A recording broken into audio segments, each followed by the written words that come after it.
Okay, so we've expanded on classes.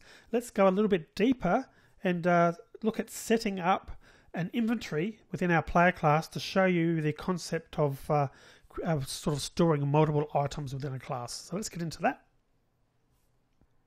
Okay, so continuing on, just before we go into some more advanced examples, I'm just going to save this and run it. So you can sort of see that it's still working. A known player and a sword. And if I change the constructor to just be, Tom Smith.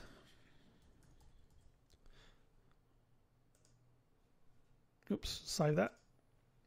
Tom Smith has been executed, and we know that we're not getting an error because sword is showing each time. And we can even pass the level as well. So calling that third constructor, I'll change that just to be different to 7, save it and run it. And we've still got Tom Smith and sword. So you can see that the 3 separate constructors were being executed. I went through all 3, and that common code is still being executed for all of them. And the default weapon was being called, was being set, which was our sword. So just to clarify then, we can override this and set a new weapon. So we could do that outside of the class. So we could clean this up a bit.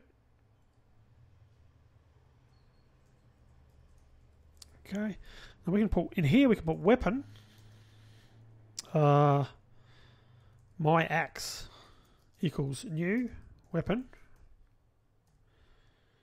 gold shine axe, and maybe that does 15 and it's got 50 hit points.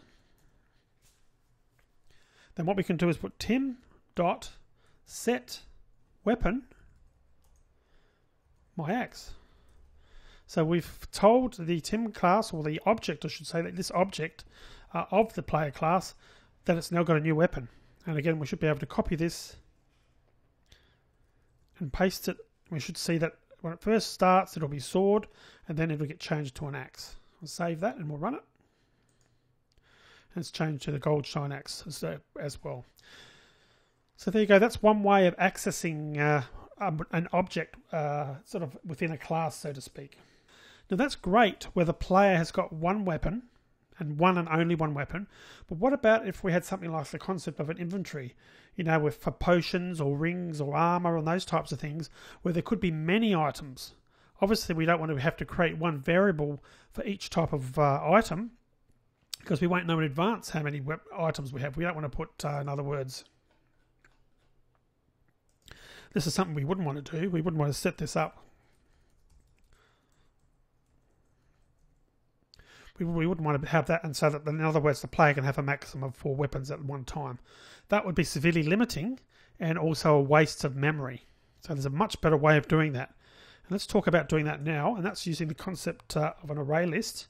But first things first, we're going to create yet another class, and we're going to call that an inventory item. So we're going to create a new class. Oops.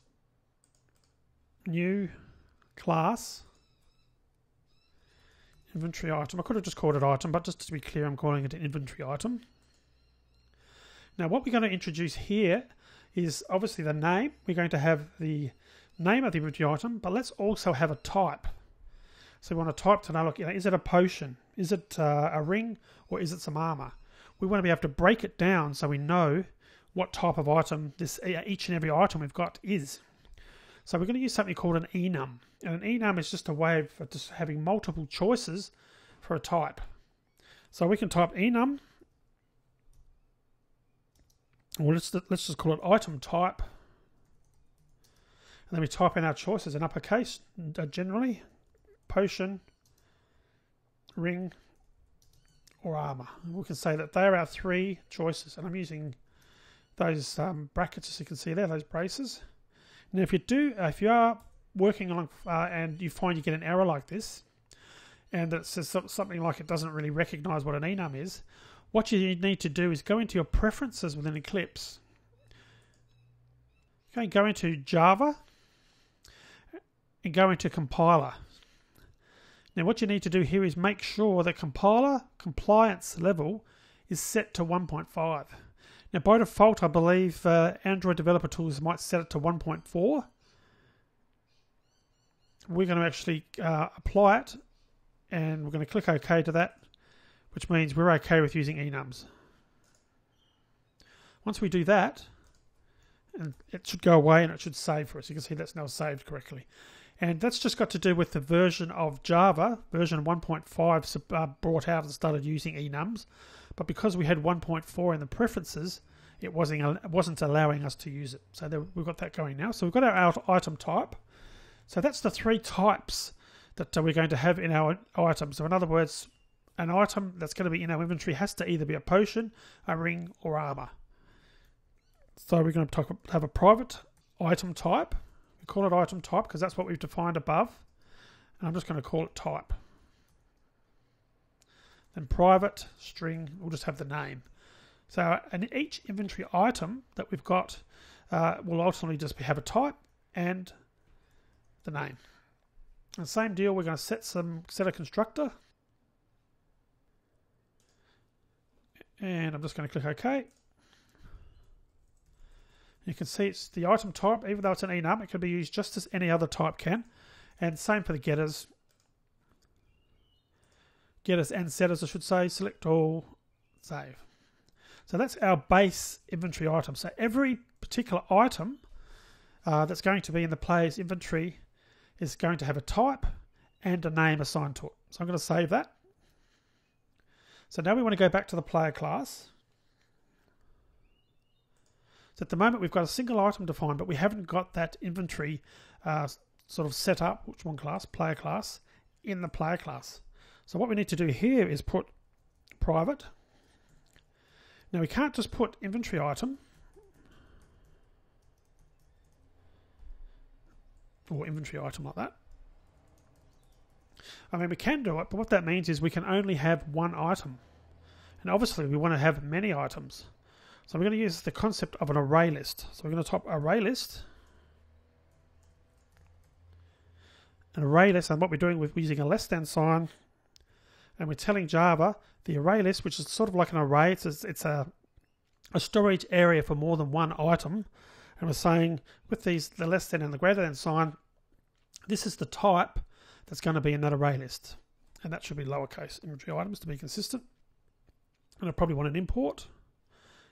I'm going to import, and that's going to be happy now. So we've now got a place to store more than one item. So what we then want to do is we want to initialize that. And in the empty player, we're going to put inventory items equals new array list, which was, of course, inventory items. Or inventory item, I should say, because it's the single version of that class, and we still need to have the brackets. So in other words, we're saying create a new array list, so it starts allocating some space. Now it doesn't, we haven't told it how many slots or how much memory or how many items. It handles all that complexity automatically.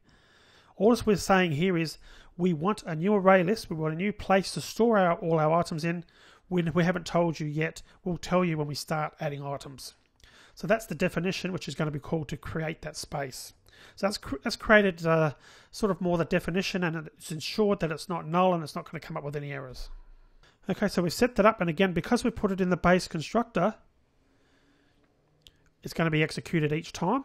So we then need to have a getter and a setter. So I'll go through and do our getters and setters, inventory items. And again, this is where it's good sometimes to use those tools inbuilt to Eclipse or Android Studio if you're using that, because it writes some of this code out for us. And you can see here that our getter, it's telling the compiler, I'm going to give you an array list of inventory items, of which we've defined above if you use the getter, and the setter is going to replace it. Now, if you think about it, probably this method here, this set method, is something we wouldn't want to use, because what we want to do is we want to actually get the player class to retain control over the inventory management. So we don't want some other part of our game to be storing the inventory and sending us all the inventory items. What a better solution would be to comment this out, or comment that out for now.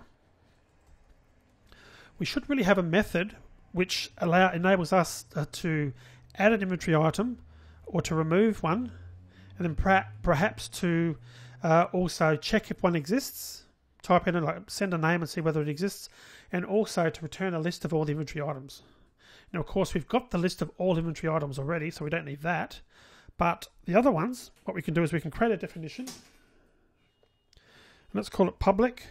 So let's instead set a method that adds a single item. So we're going to put public void, so that we don't need to return anything. And we'll call it add inventory item. We're going to pass the class inventory item.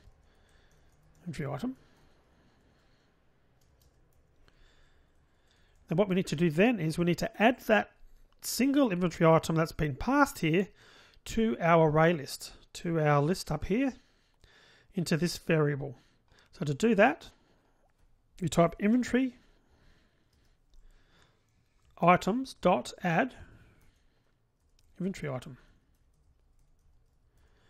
and it will go ahead and create that, or add that I should say, to our array list. And likewise for deletion, what we could do there with deletion, we could put public, let's return a boolean to tell us whether it's succeeded or not, and we can have public delete, or maybe a better word in game terms might be drop inventory item.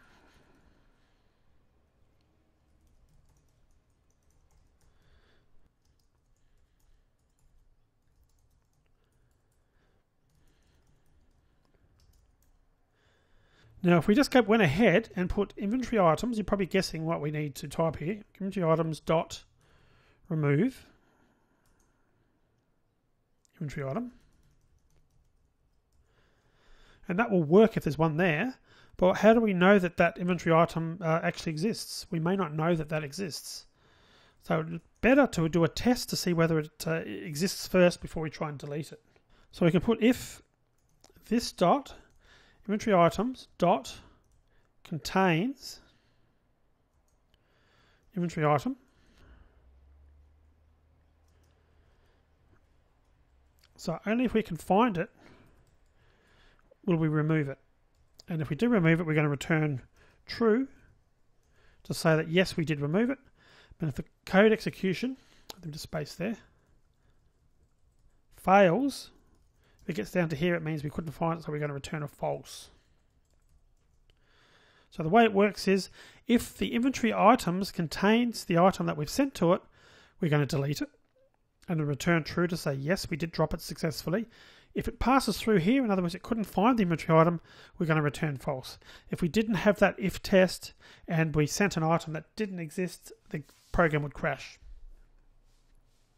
All right, so I hope that sort of made a bit of sense. So we've got our three methods we need now. We've got the ability to list, return all the items. We've got the ability to add an item and to drop one. So let's test this out. Save that. Go back to demo. So let's try creating a new inventory item. So we're going to put inventory item. We'll call it the red potion equals new inventory item. So it's item type, I should say. Item type dot potion. And the name, we'll call it the red potion. And now we're going to add that. So we're going to go tim.add inventory item red potion. So what we're going to do now is go through our list of inventory items and print them out. So to do that, we need to get all the inventory items. So we're going to put array list. This is outside of the class. Inventory item. All items equals tim dot get inventory items. So we're asking, and again I just need to add the import, we're asking the player class that we've defined, the object tim, to give me a list of all the items that are currently in the player's inventory. So then we're going to type for inventory item item, column, all items. And what that's going to do is loop through for all the items, that inventory items that it finds. And for each one, it's going to automatically create a variable called item, which has got the inventory item. So from there, we should be able to do system.out, out.println, print item dot get name. So in this case, it should really only return one item, which is our red potion. So I'm going to save that. And if we run it, you can see down here, I'll get rid of some of these other prints as well to ensure things aren't quite so messed up. And likewise with the weapon, which we don't need at the moment. I'll save that, run it again. We've now got a red potion. So that's going through the list, and of course there is only one item. But let's add another one. And I'm going to show you another way of adding something. If you're adding something and you don't need to retain the value of the class after, you can do something like this. Tim.add inventory item, new inventory item,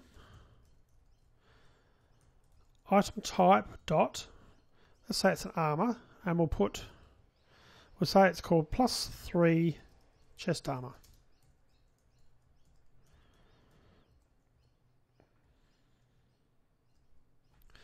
Now you can see the difference between the two there. The first one, we still did the same, well in both cases we did the same call to create a new inventory item class, or create an object of that class, but the difference here is this first one we assigned a variable called red potion, so we could still refer to that red potion, whereas here this automatically creates the new class, adds it to the inventory item, and then discards it. So it's just a quick way of sort of saving a bit of memory. If you're not going to use it, there's no point sort of holding on to that variable. But of course what that means is we can't at the moment access this +3 chest armor because we didn't save it in a variable. So we save that and run it. We've now got red potion and +3 chest armor. So let's just create a couple more.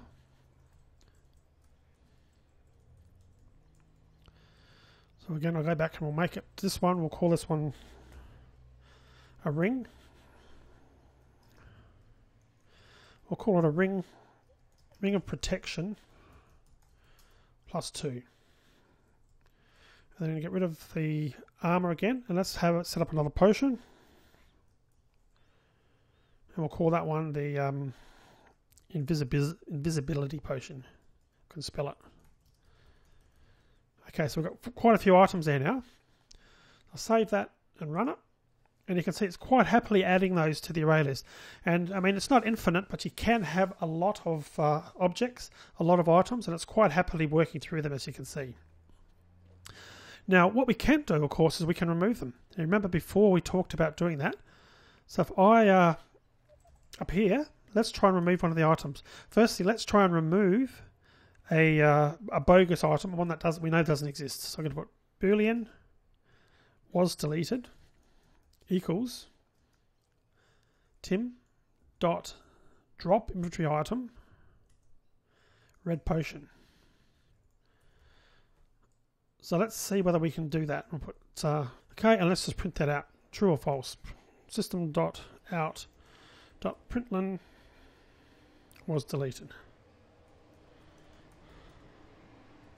Now that should return false. Sorry, that should return true, because I was going to do it the other way around first. So let's just do that. Let's temporarily create a new item that we know doesn't exist. And we'll call it the blue potion. Blue, and we'll go back to here. Blue.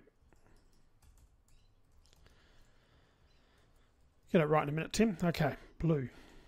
So now what we're going to do is we're going to try deleting an item, the blue potion, which of course we know for sure hasn't been added because we haven't tried to run the add inventory item to it. So if we run that, oops, save it. Oops, I've got an error here. What have I done?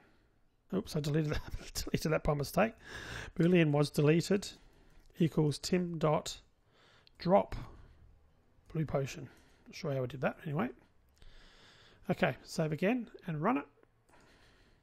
False, And we've still got the red potion, the +3 chest armor, ring of protection +2, and invisibility potion. But then if we change this to red potion,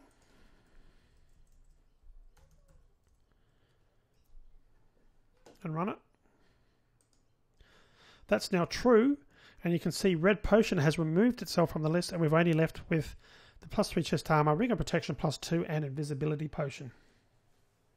Okay, I think we've got to the end of this video. It's probably quite a bit to digest. So go back and watch the video a few extra times if need to, and go through step by step. It'll make more sense the more times that you sort of go through it. And if you are watching this and aren't following along, I do suggest you go back and actually type this in. What I found was when I was learning to program, being able to type it in rather than just reading it, because back then there wasn't really much in the way of video tutorials, but typing it in seems to solidify the information and make it a lot easier for you to understand. So I certainly recommend you don't just watch, but you also act and be typing this in. Alright, well I hope you enjoyed it, and I'll see you back with the next Java tutorial.